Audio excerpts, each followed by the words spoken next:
Alright, what's up, guys? Welcome to another episode of the TMossBoss Show. In today's episode, I know people are going to probably be a little confused because I was recently saying that this was a decent game, in my opinion. There were some updates and stuff that they need to come out with, more so talking on the stability of the cars in the game. But other than that, I'm like, fam, I don't have no real issues with the game. Like, not any of the issues that others were talking about. But last night, I'm playing the new racing game, Project Motor Racing. I don't think it would overall matter, I guess, like what kind of race. I was doing the career mode, so it wasn't like it was no multiplayer stuff. It wasn't like I was online or playing with, no, it was by myself. Like, it was like pausable gameplay, pretty much, right? Playing career mode. I do the qualifying lap, no problems. And then just even prior before that, just playing this game so many different times, I never had no issues with it.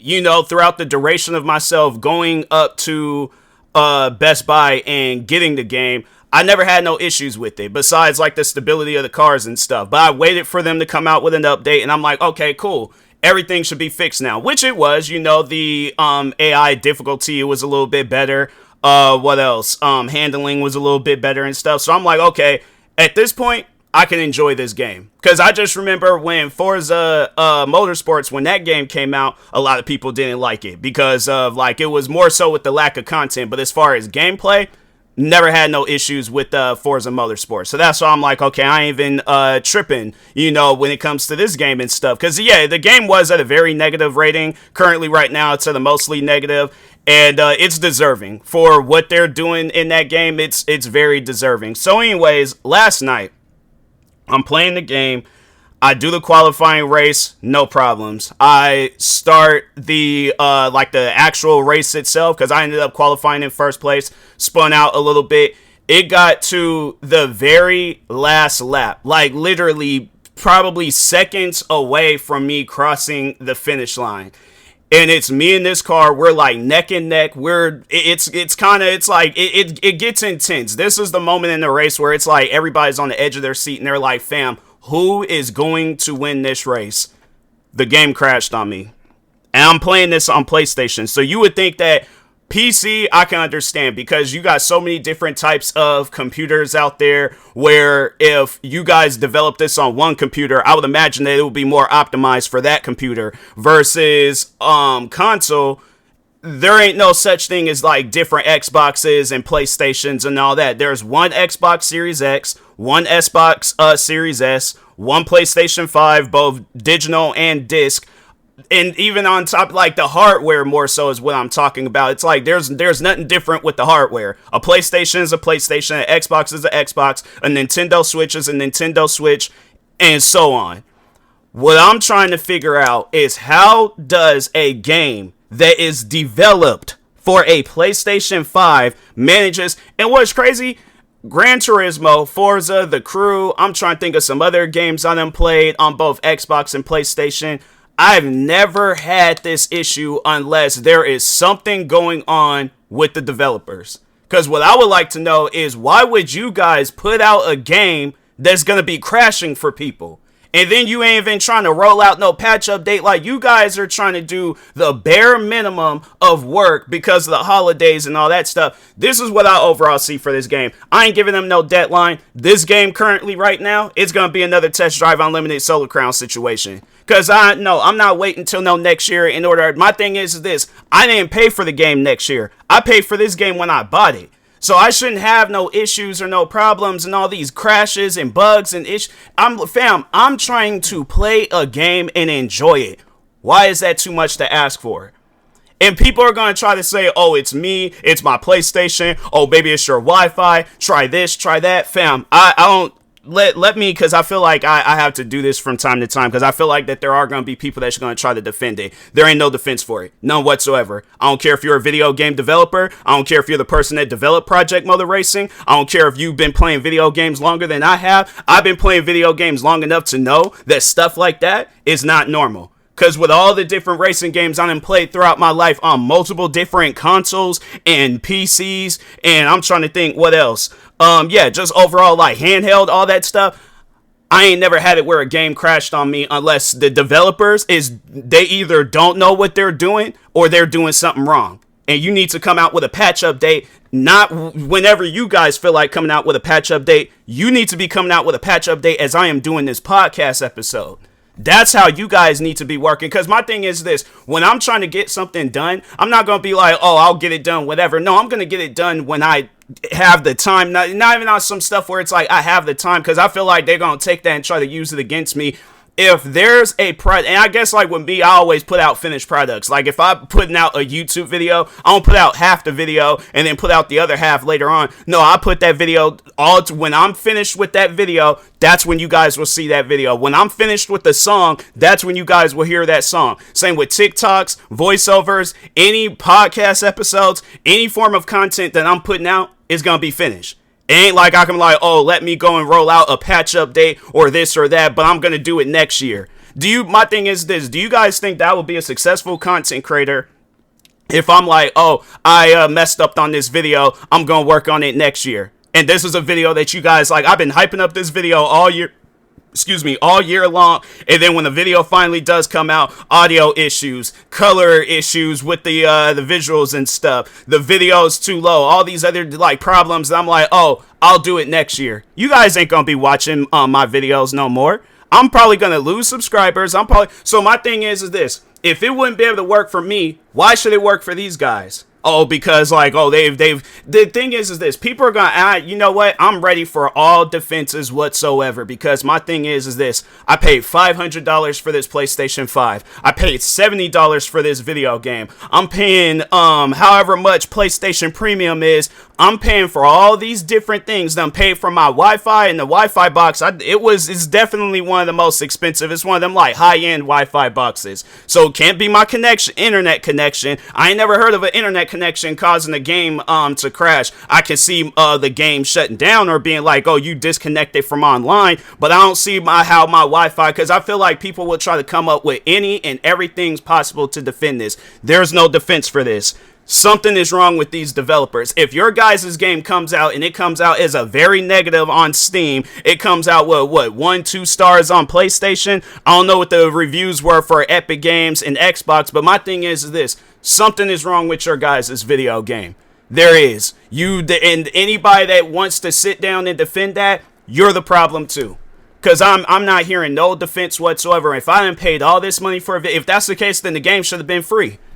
I'm not saying, because it's like, it's either the game should have been free and then you can release all the bugs and the problems that you want to release, because at least then I'm like, okay, I'm not stuck with this game, or at least I can. But that's the thing where it's like, oh, it plays better on Xbox. I'm not going to go and buy this game on Xbox. I bought this game on PlayStation. If I wanted to buy this game on Xbox, I would have bought it on Xbox. If I wanted to buy this game on Steam, I would have bought it on Steam. No, I bought it on my PlayStation, because I'm over here assuming, all right, PC, because that was one thing that I was thinking before this game, before I bought it, was, or that on Steam, that the reason why it has bad reviews is because I'm like, okay, I know how it is with PC gaming and stuff, that there's a lot of the times where they release games on PC and it's more so optimized for console. So I'm like, okay, I'll just go ahead and buy it on console, and I'm dealing with the same issues as a PC player.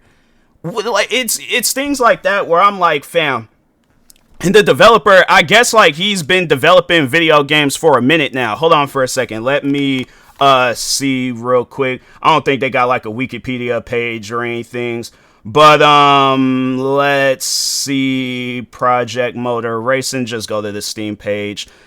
Straightforward Studio. So they only just show with them, like, the developers, they've only developed one game. I guess like the publishers, they have published the farming, and I should have known too. I just remember with Farming Simulator 25, that game was broken. That should have been a clear indication and sign right there that I shouldn't even have fooled with this game, because I remember when I played that, and that game, it was broken on both PC and on console. But anyways, I'm not seeing, they don't have like no thing where, because I think the company that did Project, I know that there was the one Project Cars, that series, let's see, Project Cars 2, they have a Wikipedia page, developer Slightly Mad Studios, so they did the Need for Speed Shift, series, which wasn't like it was a popular series with Need for Speed, and then the Project Cars series. And I just remember people who said that Project Cars 1, that game was good, and then Project Cars 2, I think that was probably the best. It's one of those racing games that still gets talked about till this day. And then they came out with Project Cars 3, and nobody was even talking about that game. It wasn't even a good game. It's like, that's the one where it's like people, they like, that's the worst out of the series. Out of the 3 that came out, Project Cars 3 is the worst. So even then, too, that should have been a sign to me where I'm like, okay, you guys couldn't get your act together when it came to the Need for Speed Shift series. You couldn't get your act together with the Project Cars series. So why, at the end of the day, people should, that's one of those things where I'm like, I wish that this question would have been asked to them before the game was even becoming a game and stuff. Project Motor Racing, you guys done flopped all these other different racing games. Why should we trust the process with this game? And then when you guys release the game, you release it in a state where it's unplayable. People can't play this game. So, and that's the thing where it's like, people are gonna probably be all like, bro, you're taking this a little bit, like, you're blowing it out of proportion. It just only crashed one time. Do you think I buy video games just for a game to crash one time, half of a time, 1/3 of a time? I don't care how many times that this game done crash. I paid, the thing is this, all right, and I was gonna talk on that. I've been playing video games for over 20 years. I played on the Nintendo 64. I played, I guess, like, technically, but it was over at my uncle's house. I played on the PlayStation 1, 2, 3, 4, 5, Xbox, OG Xbox, Xbox 360, Xbox One, Xbox Series X, PSP, like I remember it was like the original PSP, and then it was this like God of War edition of a PSP. I'm trying to think what PCs, Game Boy, Game Boy Advance, Game Boy Color, Advance SP. I'm trying to think of some other ones, honorable mentions. I guess like some Atari games. It was like them like re-releases of like the old Atari systems, but it was like a re-release of the PlayStation 1. I played some games on that.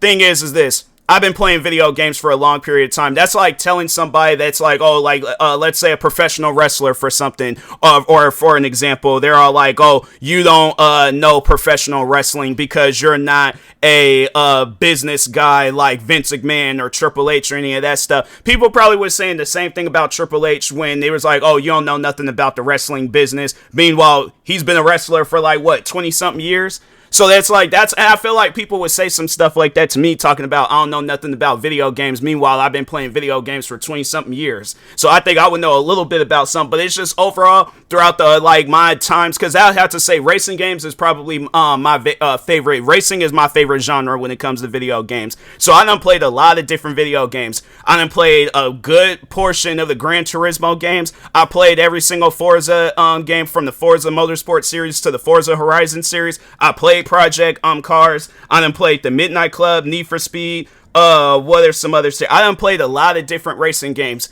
Out of all the different racing games I played, I've never had a racing game crash on me. Even them like indie racing games that be on Steam, where it's like the developer, all they got is like what, $20 to their name. So what I'm trying to figure out is that, why did you guys think that it was a good idea to release this game in the state? And what's crazy is that this happened last night, and I'm still upset about this, because I'm like, fam, I'm not out here spending $60, $70 on games just for these games to be crashing, and then for it to crash right before I'm getting ready to finish the race. That's the part that trips me out. And I'm like, fam, my thing is this, all right? Now, imagine that you put out, Project Motor Racing, it's in a good state and all this other stuff, and I buy this game, and I'm like, oh, yeah, I'm gonna, pay card or whatever the case may be and stuff, and all the money doesn't go through. And then I'm like, oh, yeah, wait until next year, and then that's when you guys will get the rest of your money, or you'll get it, like, occasional dollar amounts every month. So it's like 1 month you'll get $1, next month you'll, and then that's when they were like, oh, the big major update, and it'll be like $10, $20, but still, it's not the amount that should have been given to you guys when the game very first came out. So that's how I feel when I buy a video game and I'm not getting the video game that I paid for when it very first came out. And now I gotta wait, because this just brings me back to when Test Drive Unlimited Solar Crown had came out. They was like, oh yeah, this is gonna be the the greatest Test Drive game in the series and all that, hyping it up, coming out with all these different trailers and all that stuff. Game came out. Didn't have a single player option. AI difficulty was insane. I'm trying to think of some other issues with that game. And it's like, and then they go, I remember the last time I played Test Drive, they do this casino update, and they only got like, I'm trying to think, they only had like one thing in the casino that you can do. And I'm thinking to myself, I'm like, fam, you know, it's stuff like that where it's like, if you're doing updates to add things, then okay, cool. Just make sure you add a lot of, just add stuff that's like worth getting into. But if it's like we go to a casino and the only thing that I could do in there is play on the slot machines, is that how many times have you went to a casino and all they got in there is slot machines? Yeah, forget blackjack, poker, all these other different casino games. Yeah, every casino in Vegas, they all just got slot machines. See what I'm saying? It's like it's at times where people, they do things with their games, and it's like, who are you guys consulting with before you release these games? Because that's one thing that I definitely would do. If I were to ever get into video game development, I'm not going to come out with a video game and then not like, oh, I'm just not, everybody's just going to be surprised on when they come out, when the game comes out. And then when the game comes out, it doesn't live up to the momentum that's like how I was promoting the game. Because people are all like, oh, you hyped this game up, you made it seem like it was going to be good and all these other different things, coming out with these elaborative descriptions and all this stuff for career and all this other, but then when the game comes out, it's not good. So it's like, I'm here, I am out of $70 and stuff. I'm not going to be able to get my money back because Best Buy, they have it set. Yeah, maybe if I was, that's what I should have did. I should have just went ahead and bought this game on Steam at least then. But I think I had already played it beyond the 2-hour mark. And that's why I feel like it's such a scummy and scammy thing, is that they're like, oh, before them 2 hours, you're going to get a crispy, properly working video game. After them 2 hours, that's when you're going to be dealing with bugs, games crashing, all this other stuff. You're going to see the game for its true colors. Well, what's up with developers doing stuff like that? Because I'm like, nah, man, it needs to get to a point in time where developers need to start getting sued. I'm saying it's like the thing is this, because when you look at any other form of business out there, like let's say for an example, you're one of them people that build homes or something, or flip homes or whatever, but you put in the worst of the worst, like pretty much the house collapse on somebody, right? House collapse on somebody, and they're all like, oh well, it's been beyond 2 hours, so therefore you can't get your money back and things.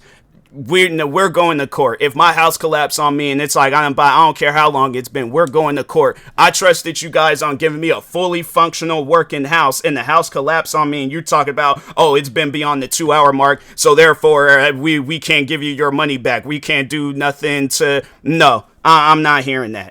So that's how I feel with video games. No, it definitely needs to get to a point where developers need to start getting sued behind this, because it just doesn't make no sense. When you look at when you guys, all these other different games that you worked on and released, the Project Car series, the Need for Speed Shift series, I'm trying to think of some, because there was like the lead developer behind that game. What's that guy's name? It's like Ian something. They don't say. Hold on for a second. Let me see. Project Motor Racing.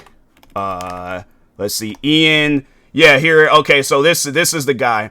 His name is Ian Bell. There was like multi-award winning creator of GTR, GT Legends, Project Cars, Need for Speed Shift, Test Drive, and the upcoming Project Motor Racing, among others. You done worked on all these different games. Now, how many times did you release these games and they were crashing on people? Or how many times were you releasing these games and there was all these different bugs and problems with these games? Because if not, why did you think it was a good idea to do that with Project Motor Racing?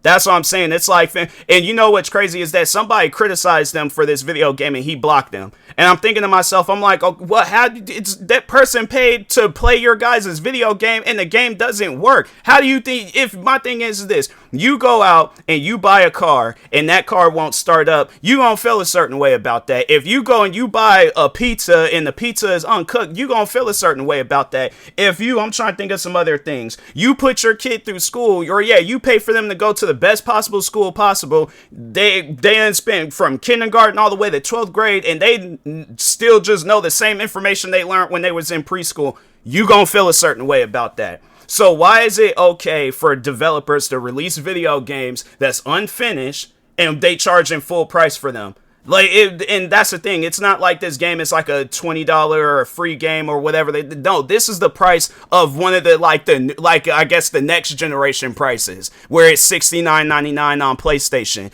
You're charging people $70. Hold on for a second. Let me see how much because I think I still have the, if not, then I'll just go and just look up a random game and see and stuff. But I got this at Best Buy. I'm trying to just go to my account and see how much it would cost, like after tax and all that. At least out here in Washington State, you're paying well over $70 for the game. But anyways, Project Motor Racing. For some reason, I don't know what's going on with Best Buy, but their website is mad slow. Like, I felt like that the AOL dial-up internet loaded up faster than the Best Buy website. And it's like, bro, it's like, what's taking so long for you guys to load up? I'm like, dang, bro, it shouldn't even be. Hold on for a second. Because that just trips me out, where it's like the game, you go on Google and anywhere else, and it's like, it don't take that long to load up. But it's like, you go on, Best Buy, for some reason, they want to take 5 business days to load up their website. And it's like, bro, shouldn't take forever to load up your guys' website. I figure I'll just go and just be like, all right, I'll just Google search Project Motor Racing and then just go to the Best Buy. Yeah, that's taking way too long. Best Buy is broken. Anyways, let's see, maybe if like Target. All right, you know what? No, let's go to, no, that's like a special edition of the game, but they do have it on PlayStation Home. Let's just see how much it would cost. Even like having it where people are paying that much, $99.99 for a special edition of this game, and it's like, bro, there ain't nothing special about it. And it's like, oh, it's the year one. All that stuff should be that. You know what? This is what I think what they should do if they trying to make up and for what they. So the game costs $77 out here in Washington. It costs $77.22. That's how much it costs on PlayStation. So I pay $77.20 for a game that doesn't work. And I'm supposed to just be like, oh, okay, that's cool, it's whatever. And the developer is like, oh, well, I'm just going to cover my ears when people start criticizing my game. The game doesn't work. I'm not going to say that the game sucks, but the game doesn't work. And so instead of like, oh, let's post, what are they posting on their website? Or on their website. But, well, yeah, on their website, too. Let's just overall see what they got going on. Because, yeah, let's open up their website. Let's see, let's open up their Steam page, and yeah, let's open up their YouTube channel, and I didn't even check to see, because they have 2 stars on, PlayStation. Let's see what their rating is on, Xbox. It's probably gonna be the same thing, 2 stars or something like that, but, dang, if I had known, they do actually have it where you can play this game. I didn't even realize that it was not on Xbox Game Pass, but I could go on the Xbox app, and I should have just bought it there and things, but I don't know what I was thinking. At least then I would have been able to play it on both my Xbox and on my, actually, maybe not. Maybe not, because I don't think they don't say, it just says PC, so I imagine it'd probably be on some stuff that they're all like, you can only play it on one or the other and stuff. But either way, regardless, it's like, it's one of those things where I'm like, fam, they shouldn't be charging, the game shouldn't have been, they shouldn't have charged no money for this game, because I'm like, the game don't work properly. But anyways, let's see what they posting on their, and then let's open up their social media accounts too. So they'll open up TikTok, all that stuff. But, they're not, they haven't really, the last thing that they posted was this update that came out a few days ago. And, the update, it didn't prevent the game from doing this whole crashing thing. It's like, they haven't posted nothing since they posted about that update. So, they did, I guess, respond to somebody. They responded to somebody when they, like, I guess, talking on the update and stuff. But other than that, it was like, yeah, that was the last thing that they posted on their Twitter, Facebook, same thing. Let's see, their TikTok account. TikTok is broken too. You'll be clicking on like the refresh thing and they act like it don't want to load up and stuff. But yeah, they posted 6 days ago on TikTok. Haven't really posted nothing on Steam. Let's see what their YouTube channel, if they posted anything. Yeah, 6 days ago, and that was just like the release date thing. So yeah, it's like, my thing is this: if you're gonna put out games, make sure that the games work. But if not, it's definitely one of those things, and I stand behind this. Developers need to start getting sued. Maybe then it might put some fear in their eyes and be like, okay, no, we need to stop doing that, releasing unfinished games, and then be like, oh, 2-3 years down the road, that's when we'll finish it. Then it's like, okay, then if that's the case, that's when you guys need to take my money. But if you're going to release the game now, game needs to be free, and then you pay for it when the game is finished. But that to me just doesn't even make any sense. You go out, you buy a game, and then it's like the game don't work and it's crashing. And it's like, my thing is this: if it would have crashed on like the startup menu, if it would have crashed when I was doing practice, if it had crashed when I was doing qualifying, I wouldn't have tripped about it. You waited until the very last lap, right when I'm probably like maybe 200-300 feet away from the finish line. That's when you guys decide to have the game crash. That's why I feel the way that I feel right now, where I'm like, fam, I honestly, if I wasn't, because the thing is this, like, I know people have probably been hearing about the stuff that I've been saying with GameStops, how they scammed me out of $10 and stuff. I really don't even have the desires of like going back or like trading in games at GameStops, because I'm like, no, it's one of those things. I'm like, if they go out of business, I'm like, yeah, I don't want to help them stay in business any longer and stuff, you know, if they having to scam people out of $10. So I don't even want to trade in the game, but it's like, I'm almost tempted to just be like, you know what, forget it. If that's the only game that I'm trading in, give me whatever it is that you want to give me. But at the same time, I'm like, yeah, bro, I ain't even trying to deal with GameStops right now. So, but the developers, this Ian Bell and all the other people that's working on this game, we need to start seeing some updates rolling out, so we ain't dealing with crap like this. But it's like, my thing is this: if this podcast episode goes unanswered, we don't see no updates, we don't see nothing going on. Hopefully by the time when this podcast episode comes out, because I know it's gonna probably be some days that an update done came out and I can, you know, change my tone. But it's like, it's upsetting, because it's like, you say good things about the game, you so, you know, like for it with playing it and supporting it and all that stuff, and then it does that to you. Yeah, bro, I'm like, nah, I have a right to feel the way that I feel and stuff. So anyways, yeah, I'm like, they gonna definitely need to roll out an update, because if not, I'm like, then yeah, it's gonna be one of those things where Test Drive Unlimited Solar Crown's gonna be welcoming you guys to the club, because yeah, it's like that's a game. I'm gonna keep it a buck with people currently right now. I guess if somebody's wondering, should I just buy the game right now, buy the game later? Don't even buy the game at all. I'm like, not until they come out with some updates, until I come out and say, yeah, this is a fully functional working game that got all the content and all the other stuff that they need and is better now, then that's when you buy the game. But until then, no. If you're thinking about buying Project Motor Racings, do not buy Project Motor Racings under any circumstances. Go buy, there's this other series where it's unrelated from Project Motor Racing, but it's this Xbox 360 game called Project Gotham Racing. Go buy those games. Yeah, it might be a little expensive, but if you can find a retro game store that's selling them for dirt cheap, then yeah, go there and buy those 4 games. You'll get more with those games than you would for a game that came out in 2025. Games that are over 20 years and almost 20 years old and stuff. Yeah, it trips me out, man. But anyways, with that being said, talk to y'all later. Thank you guys for watching and or listening. Stay tuned for the next episode. Like, subscribe, viewing this on YouTube. Follow, subscribe, viewing this on the podcast streaming service. And peace.